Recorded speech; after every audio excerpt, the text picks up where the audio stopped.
Well, here is Purple Passionflower, wonderful native plant here. It's got these cool 3 trilobed leaves and grows as a rugged vine. And this is the primary host plant for Gulf Fritillary and perhaps some other species I'm not even aware of. But if you go to the sort of end of the vine where it's still growing here and follow it back, and this one's growing a little bit with a red bud and then part of it's on a black walnut. But you get to a point along the vine where you reach these little inflorescences just getting started.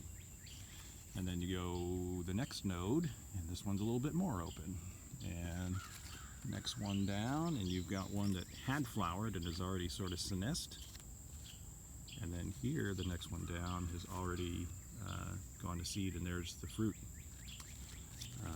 And then here's a fruit that's even a little bit more advanced. So fascinating plant and really important for native pollinators.